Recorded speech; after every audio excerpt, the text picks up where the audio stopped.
Vamos ahora al texto que nos has dado en esta mañana. Ilumina especialmente este texto y háblanos a través de su lectura, explicación y aplicación. Te lo pedimos en el nombre de Jesús. Amén. Nuestra atención pues sobre Segundo de Reyes, capítulo 4, versículos del 8 al 37. Vamos a estar muy atentos porque Dios va a hablar hoy a su pueblo. Primero escuchemos con atención la lectura de su palabra.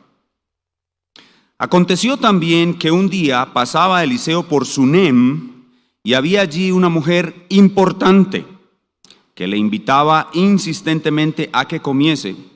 Y cuando él pasaba por allí, venía a la casa de ella a comer. Y ella dijo a su marido: he aquí ahora yo entiendo que este que siempre pasa por nuestra casa es varón santo de Dios. Yo te ruego que hagamos un pequeño aposento de paredes y pongamos allí cama, mesa, silla y candelero, para que cuando él viniere a nosotros se quede en él. Y aconteció que un día vino él por allí y se quedó en aquel aposento y allí durmió.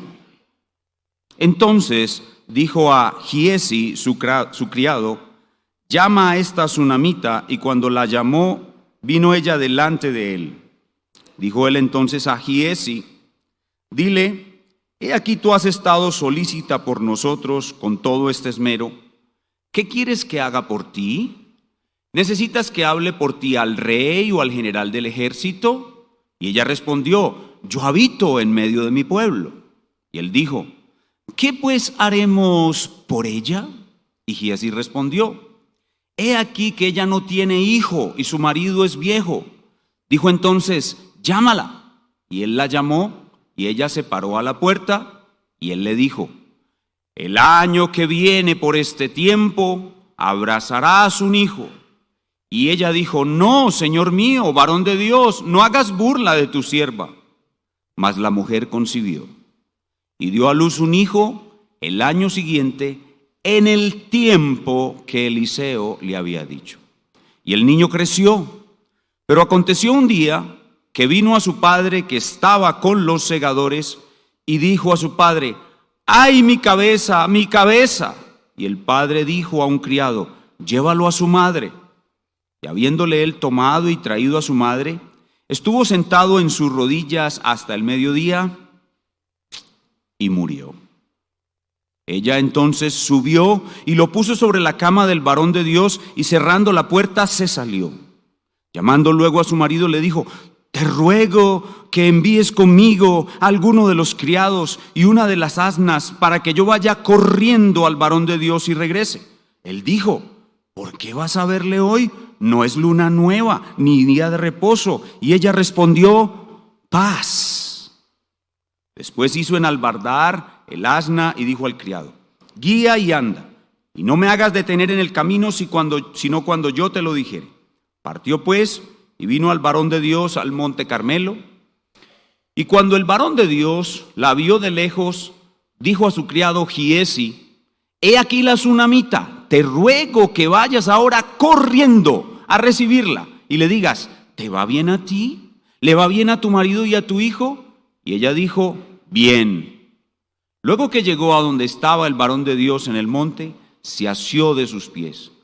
Y se acercó Giesi para quitarla, pero el varón de Dios le dijo: déjala, porque su alma está en amargura. Y Jehová me ha encubierto el motivo y no me lo ha revelado. Y ella dijo: ¿pedí yo hijo a mi señor? ¿No dije yo que no te burlaras de mí?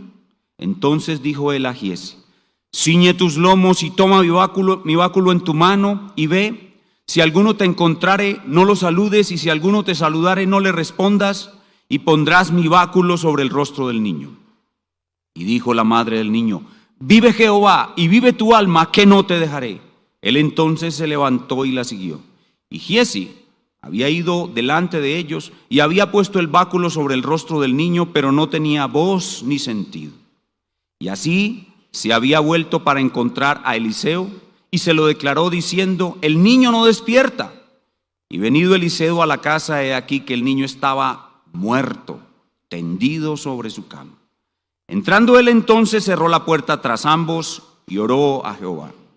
Después subió y se tendió sobre el niño, poniendo su boca sobre la boca de él, y sus ojos sobre sus ojos, y sus manos sobre las manos suyas. Así se tendió sobre él, y el cuerpo del niño entró en calor. Volviéndose luego, se paseó por la casa a una y otra parte, y después subió y se tendió sobre él nuevamente, y el niño estornudó 7 veces, y abrió sus ojos. Entonces llamó él a Giezi y le dijo: llama a esta tsunamita. Y él la llamó, y entrando ella le dijo: toma tu hijo. Y así que ella entró, se echó a sus pies y se inclinó a tierra, y después tomó a su hijo y salió.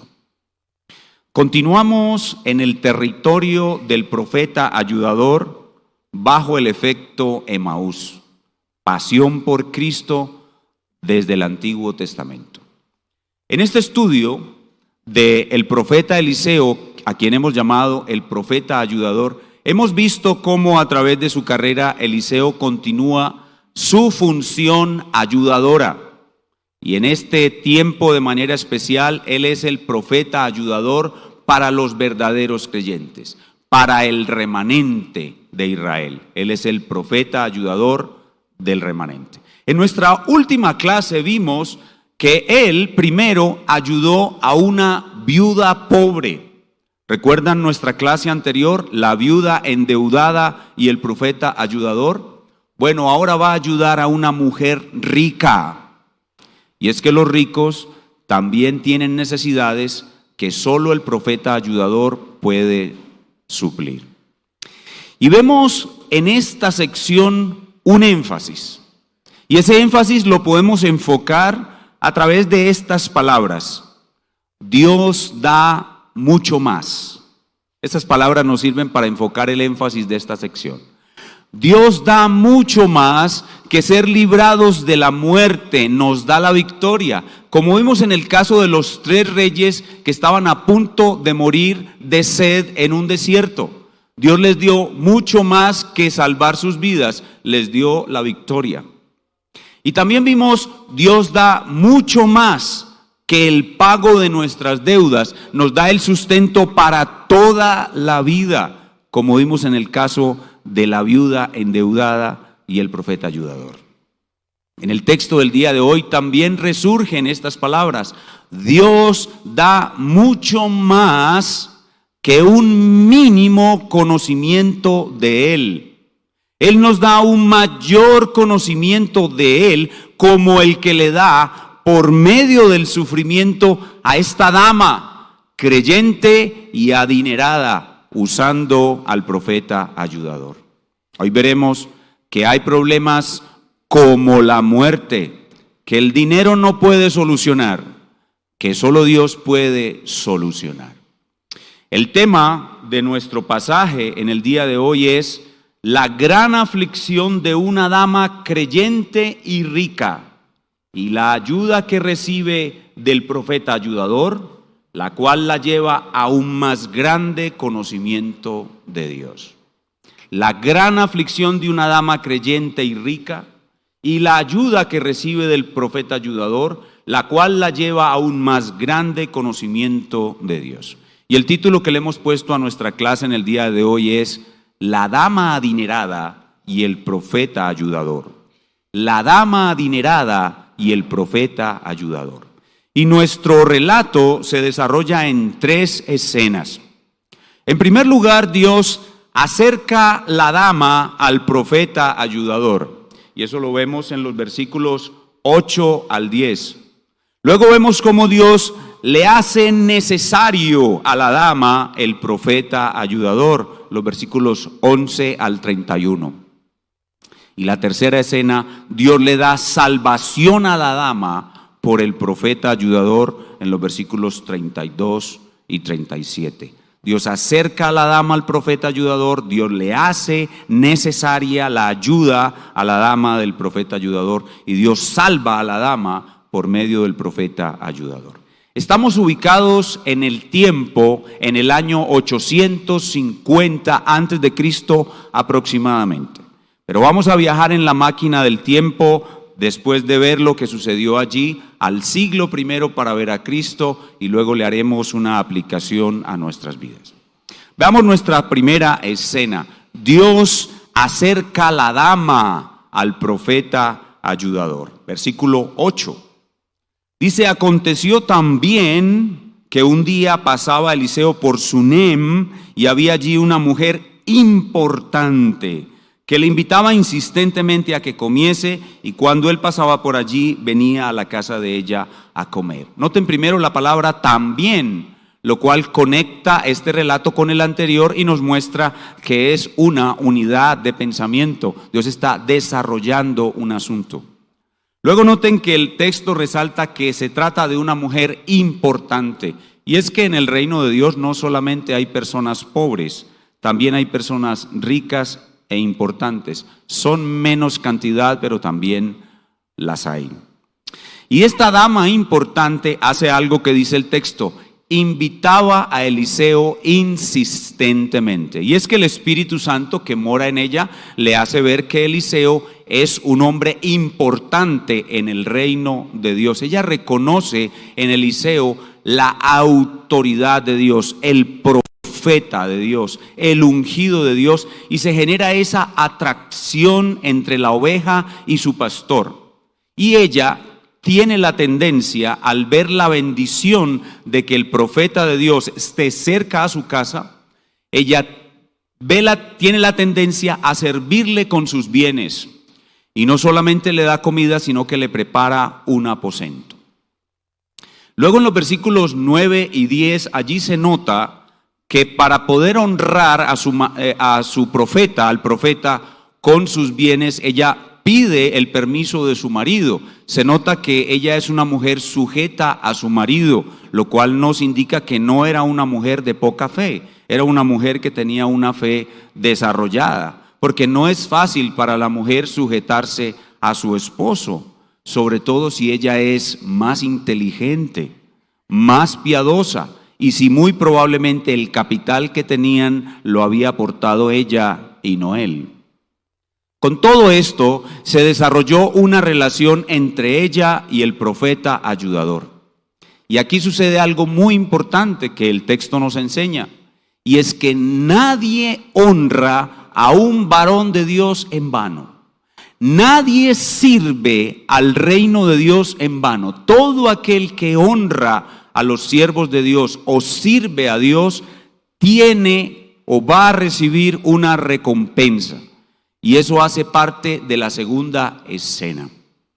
La segunda escena es cómo Dios, a través de esta recompensa que le da a esta mujer por su servicio al reino de Dios, al varón de Dios, esa recompensa llega a convertirse en la escena que produce la trama que hace necesaria para esta mujer la intervención del profeta ayudador. Esa es nuestra segunda parte, nuestra segunda escena. Dios le hace necesario a la dama el profeta ayudador. Cuando el profeta ayudador ha comido muchas veces y ha dormido muchas veces en este aposento que ella donó para el servicio del reino, el profeta ayudador se siente agradecido y obligado a recompensarla. Veamos el verso 13. Dijo entonces él a Giesi: dile, he aquí tú has estado solícita por nosotros con todo este esmero. ¿Qué quieres que haga por ti? ¿Necesitas que hable por ti al rey o al general del ejército? Y ella respondió: yo habito en medio de mi pueblo. Esa respuesta es un poco difícil de entender para nosotros. Parece una expresión cultural, una expresión, un hebraísmo, una expresión propia de la época. Y lo que quiere decir es: no, varón de Dios, yo tengo paz. Yo tengo abundancia, yo tengo seguridad, yo no tengo problemas con nadie. Lo que ella tal vez quiso decir es: soy una mujer muy feliz y no me hace falta nada. Y aquí llama mucho la atención de que una mujer de esa época, casada y sin hijo, diga que no le falta nada. Porque en esa cultura ser estéril era una gran afrenta. Lo vemos en muchos otros lugares de la Biblia. Pero extrañamente esta mujer dice que a ella no le falta nada, que su alma está libre de la aflicción de no tener un hijo, que su alma descansaba plenamente en el Señor. Y esto hace que nosotros identifiquemos a esta dama con algo que hemos enseñado en el pasado, con un corazón unificado. Esta dama, a estas alturas de su vida espiritual, era una dama de fe que muy seguramente tenía un corazón unificado. Era una mujer totalmente feliz. Hermana soltera, yo quisiera preguntarte, si Dios te dijera por medio de un profeta como Eliseo, ¿qué quieres que haga por ti? ¿No pedirías un buen marido? No estoy diciendo que orar por un buen marido sea pecaminoso, ¿eh? O hermana casada que no has podido tener hijos, ¿no pedirías tú un hijo? ¿Por qué esta tsunamita no pidió un hijo? Esto es bien interesante. Podemos decir que ella era una mujer feliz en el Señor. Y esto es una tremenda lección para todos. Y esto inquieta mucho al profeta ayudador.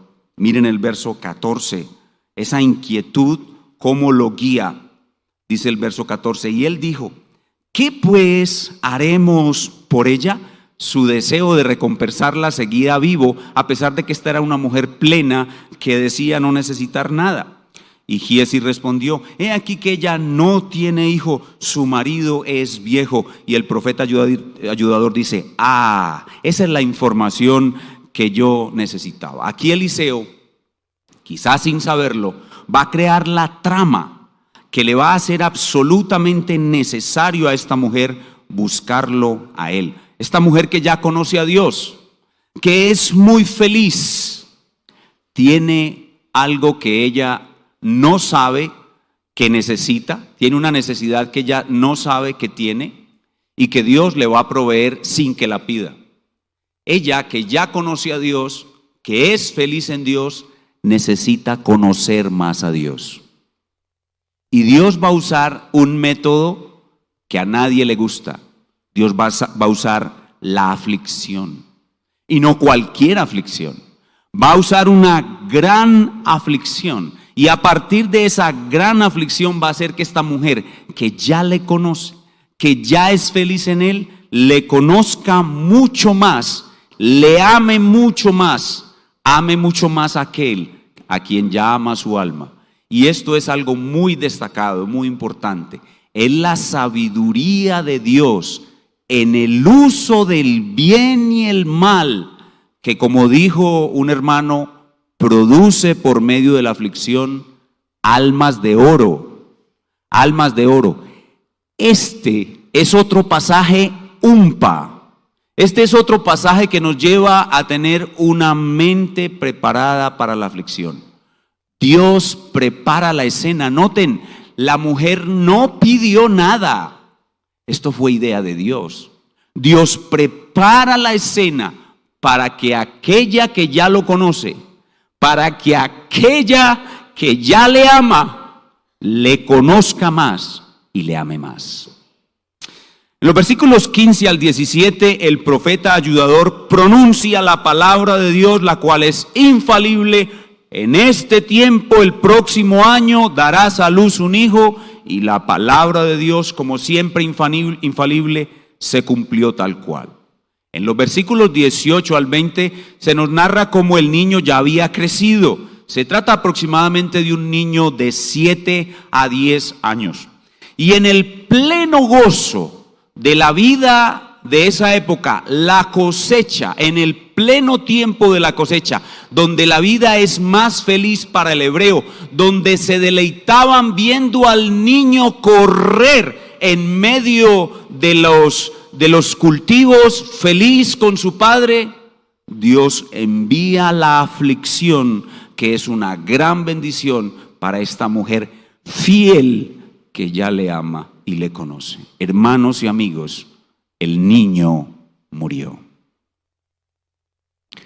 En el caso anterior, a una mujer pobre, su marido murió. En este caso, a una mujer adinerada y muy feliz, su hijo murió. Es la sabiduría de Dios en el uso del bien y el mal. Y quiero que noten la intensidad de este dolor. Hermanos, Más doloroso que ser estéril es perder a su único hijo. En los versículos 21 al 25a vemos que hay algo en lo que las dos mujeres son iguales. La viuda endeudada y la dama adinerada son iguales en algo. Cuando están en aflicción, ellas solo conocen una ruta. Ellas saben moverse solo hacia un lugar. Torre fuerte es el nombre del Señor. A él correrá el justo. ¿Y qué? Y será levantado. Estas dos mujeres son iguales en una cosa. Cuando están en gran aflicción, ambas solo saben correr al profeta ayudador. Dios le hizo a esta mujer adinerada, que era feliz, absolutamente necesario el profeta ayudador. Y vemos la determinación que ella tiene. No le dice nada a su esposo, no le dice nada a sus criados, ni siquiera cuando Giesi viene a saludarla y a preguntarle cómo está de parte del profeta ayudador, le dice lo que la aflige. Esto es una cosa entre ella y Dios, porque fue idea de Dios que yo tuviera un hijo, dice la mujer con gran determinación. Y nada la detiene hasta que llega a un lugar, los pies del profeta ayudador. Por eso les puedo decir con seguridad que esta mujer es una mujer de corazón unificado, porque los hombres y las mujeres de corazón unificado solo encuentran descanso en ese lugar, a los pies del profeta ayudador.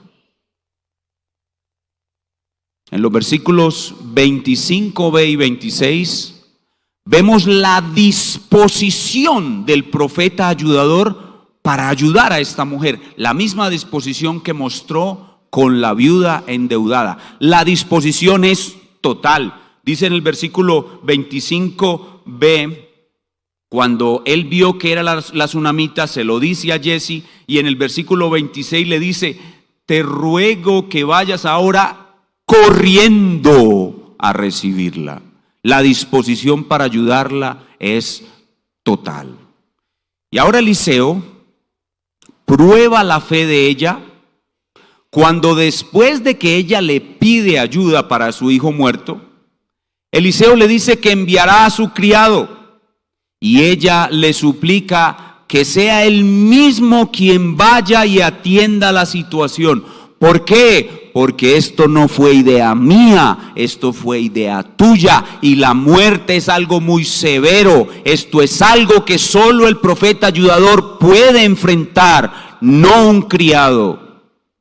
Ella pasa la prueba cuando le dice, como otras mujeres dijeron a Jesús, el más grande profeta ayudador: no te dejaré, no te dejaré, le dice ella. Vive Jehová y vive tu alma, que no te dejaré. Ella se aferra a los pies y soporta la prueba, como otras mujeres respondieron ante esta misma prueba orando por sus hijos. Alguna de ellas dijo: Señor, aún los perrillos comen las migajas que caen de la mesa de los dueños. Esto es fe probada y fe comprobada. Esta mujer entonces pasa la prueba. De todas maneras, Eliseo envía a su criado adelante, y el criado siguió las instrucciones sin ningún resultado, mostrándonos claramente que el niño en verdad estaba muerto, y que este era un caso que solo podía resolver, no sin dificultad, el mismísimo profeta ayudador. Luego llega él, y él se enfrenta a este problema tan grande como es la muerte. Y eso nos lleva a nuestra tercera y última escena. Dios le da salvación a la dama por el profeta ayudador. Dios le da salvación a la dama por el profeta ayudador. Y aquí vemos a Eliseo en problemas. Cuando leemos los versículos 32 al 34, vemos a Eliseo enfrentando una situación con gran angustia. Dice el 32: y venido Eliseo a la casa, he aquí que el niño estaba muerto, tendido sobre su cama. Entrando él entonces cerró la puerta tras ambos y oró a Jehová. Lo primero que hace Eliseo es orar a Jehová. Y es que hay situaciones en las cuales solo podemos hacer eso, orar y esperar. Este momento fue muy duro para Eliseo, pero al final la muerte fue vencida. Verso 34. Después subió y se tendió sobre el niño. Algo muy extraño. Poniendo su boca sobre la boca de él y sus ojos sobre sus ojos y sus manos sobre las manos suyas, así se tendió sobre él y el cuerpo del niño entró en calor. Volviéndose luego se paseó por la casa a una y otra parte. Noten una escena angustiosa. La lucha con la muerte no es algo pequeño, es algo grande. Solo Dios puede vencer la muerte. Eliseo, aún el representante de Dios en la tierra en ese tiempo, tiene una gran dificultad. Después subió, dice el texto, se tendió sobre él nuevamente y por fin el niño estornudó 7 veces. ¡Ashú! ¡Ashú! 7 veces y abrió sus ojos. La victoria sobre la muerte. Y así, entonces llamó a su criado y le dijo, llama a esta tsunamita. Ella entrando, y él le dijo, toma a tu hijo. Y así que ella entró, se echó a sus pies en una actitud de reverencia y gratitud, se inclinó a tierra, después tomó a su hijo y salió. Y aquí vemos con esta gran salvación cómo esta mujer amó más al que ya amaba, conoció más al que ya conocía. Esta mujer pudo haber dicho perfectamente como el gran Job, de oídas te había oído, mas ahora mis ojos te ven. En esta mujer se cumple un principio del reino que es, al que tiene se le dará, y al que no tiene, aún lo poco que tiene le será quitado. Hermanos, una cosa es que a uno le cuenten que Dios resucitó a alguien. Otra cosa es ser testigo de que Dios resucita a alguien. Y otra cosa es que tú no tengas un hijo, Dios te dio un hijo, Dios le quite la vida a tu hijo y Dios resucite a tu hijo y eso lo veas con tus propios ojos. ¿Entendemos el flujo del pensamiento en este pasaje? Cuán grande es nuestro Dios, cuán insondable es su sabiduría en el uso del bien y el mal, y cuánto provecho tiene el mal para los que ya le aman y le conocen. ¿Qué aprendieron los receptores originales de este pasaje? La gente de aquella época, cuando recibieron este texto inspirado, bueno, ellos aprendieron algo que nosotros en la época contemporánea ya sabemos, que los ricos también lloran. Pero si son creyentes, también los ricos pueden acudir al profeta ayudador y él sin duda les va a ayudar. Lo mismo que a los pobres que son creyentes, así sea un asunto de muerte. Y ahora viene la pregunta que no puede faltar. ¿Dónde está Cristo en nuestro pasaje? Y de nuevo los niños, que hoy son invitados especiales, porque el texto les habla también a ellos, los niños pueden responder dónde está Cristo en este pasaje. Cristo es el profeta ayudador. Así como Eliseo, Cristo también tuvo mujeres que le servían con sus bienes, no pocas. En Lucas capítulo 8, versículo 3 dice que muchas mujeres nobles le servían con sus bienes, también las pobres. Cristo, como el profeta ayudador, resucitó de los muertos a hijos y hermanos de aquellos que le amaban y le servían y le conocían. Incluso resucitó de los muertos a los familiares de algunos que aún no creían en él. Vemos, por ejemplo, el caso de la viuda de Naín. Y aquí vemos un tremendo contraste entre Jesús y el profeta Eliseo. ¿Recuerdan todo el trabajo que tuvo Eliseo para resucitar a este niño? Bueno, cuando Jesús se topó con la marcha fúnebre del hijo de la viuda de Naín, solo le bastó tomarlo de la mano y decirle, levántate, y el niño se levantó. Lo mismo el caso de la hija de Jairo. Después de que permitió que todos supieran que la niña estaba muerta, solo 2 palabras y tomarla de la mano. Talita cumi, niña, a ti te digo, levántate. No oró, no hizo todos esos movimientos y gestos, no se acostó sobre él, no puso su mano sobre las suyas, no, con solo decir, levántate. Y es que Cristo realmente es el profeta ayudador. Cristo realmente es la solución de Dios para el problema de la muerte. Cristo es la solución de Dios para el problema de la muerte. Hermanos, ustedes sabían que cuando Cristo murió, en el mismo instante en que Jesús expiró colgado de una cruz, se abrieron los sepulcros de Jerusalén y muchos cuerpos de santos que habían dormido se levantaron y aparecieron a sus familiares, como relata Mateo 27, 52 y 53. ¿Se imaginan eso? ¡Qué susto tan tremendo! ¿Y eso qué muestra? Que la muerte de Jesucristo es la solución de Dios al problema de la muerte. La muerte de Jesús es eficaz y asegura la resurrección, la victoria sobre la muerte de todos aquellos que han muerto creyendo en Él. Y falta aún lo más grande, cuando en su segunda venida Cristo no resucitará a uno por aquí, a otro por allá, a un grupo de cristianos que están en un cementerio, no.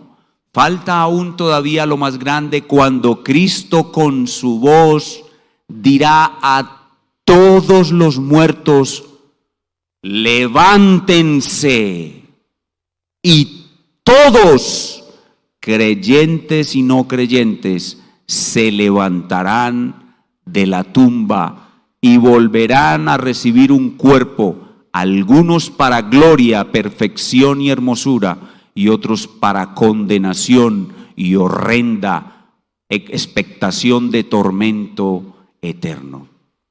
Y esto probablemente nunca lo supo la tsunamita.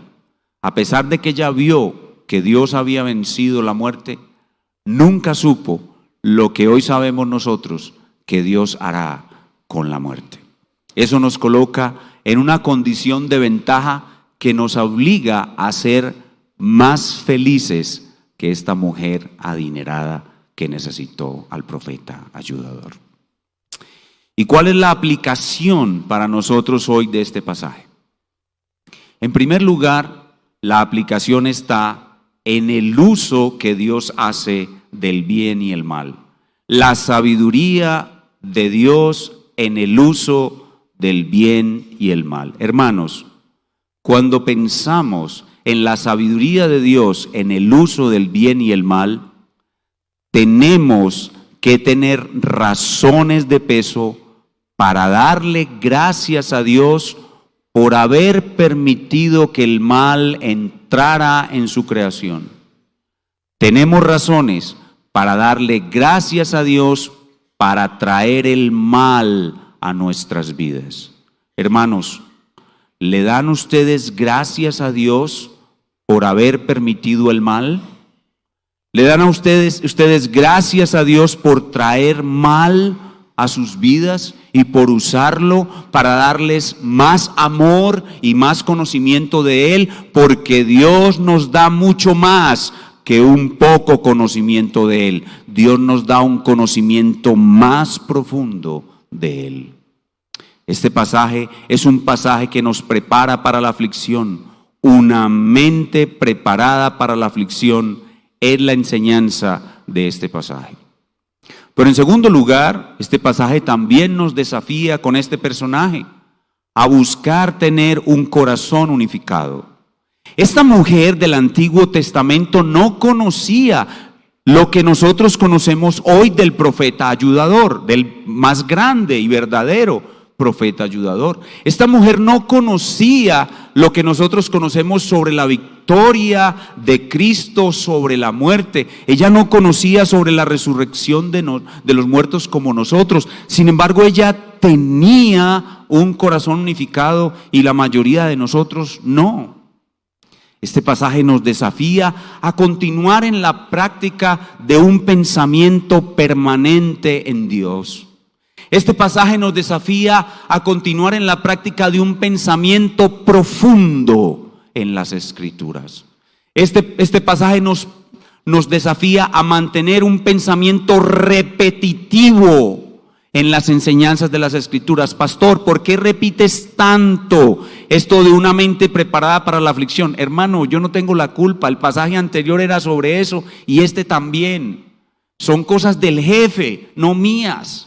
Hay que repetir un pensamiento permanente, un pensamiento profundo, un pensamiento repetitivo hasta que se vuelva automático, hasta que cuando te venga la aflicción, hasta que cuando el niño muera o el esposo muera, digas con profundidad en tu corazón: bendito y alabado sea mi Señor. Hasta que llegue allí, hasta que salga de lo profundo, hasta que viviendo el fuego de la prueba puedas darle gracias a Dios por ello con todo el corazón y correr derechito a los pies del profeta ayudador. Pero este pasaje también nos muestra que es un privilegio que trae grandes bendiciones participar en la donación de recursos para la dotación necesaria para los ministros de la palabra. Lo que esta mujer hizo al varón de Dios, lo debemos hacer nosotros a los pastores maestros de la palabra. Sabemos que hay falsos pastores que van detrás de lo material y que el Señor nos libre de esos falsos que buscan los bienes de este mundo. Y los verdaderos pastores debemos estar dispuestos a padecer necesidad, pero en la medida de lo posible la iglesia debe dotar a sus ministros de lo necesario para ejercer su ministerio. En esta iglesia, gracias a Dios, a los ministros no nos falta nada, pero es un principio que la iglesia debe de tener. La iglesia debe dotar a sus ministros de todo lo necesario para ejercer su ministerio. Los ministros no somos felices por eso. Más bien lo que nos hace feliz es verte andando en los caminos del Señor. Que nosotros veamos que ustedes andan en los caminos del Señor. Nos es más deleitoso que el oro o la plata que ustedes puedan darnos para que podamos servir al Señor. Preferiríamos 1000 veces padecer necesidades físicas, pero verles andando en el Señor, que tener de todo y verles a ustedes en la profanidad, en la mundanalidad y en la desobediencia al Señor. Preferimos ser pobres y necesitados con un pueblo santo que tenerlo todo y tener una iglesia mundana de corazón dividido. Que el Señor nos conceda esa gracia de verles andando en el Señor y también, si es su voluntad, que a los ministros no nos falte nada. Pero también este es un pasaje que habla a los niños. Este es un pasaje para niños. Aquí hay un niño que, aunque es un personaje secundario en el pasaje, su papel es importante. Así que hay que hablarle a los niños. Niños entre los 7 y los 10 años. Niños, hoy te levantaste bien, como ese niño se levantó bien. Vas a llegar al mediodía bien, pero ¿qué tal un dolor de cabeza después del almuerzo? ¿Y qué tal si después de ese dolor de cabeza, mami, me duele la cabeza? Acuéstate, mi hijo, es una siestecita lo que necesitas. Niño, ¿y qué tal si en medio de la siestecita mueres?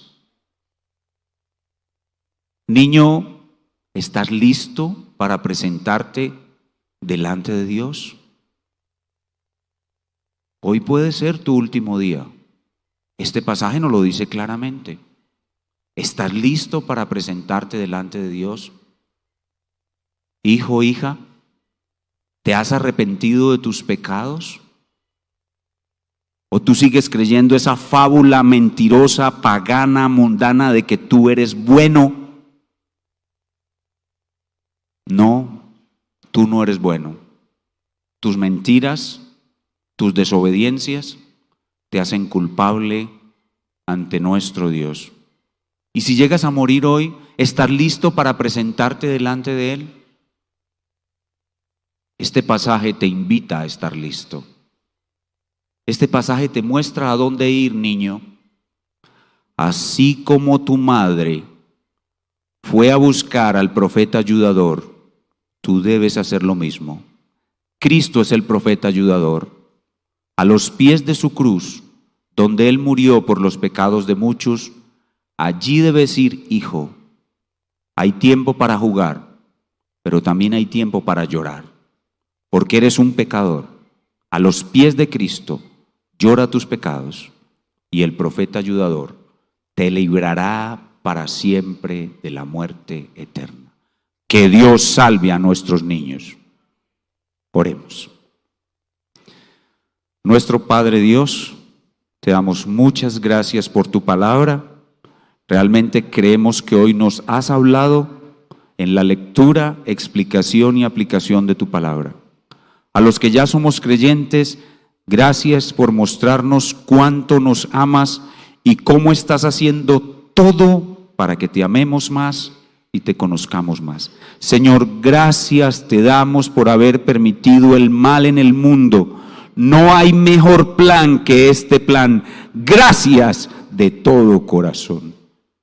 Te oramos por nuestros niños, que ellos hoy alcancen tu salvación. Y te lo pedimos en el nombre de Cristo. Amén.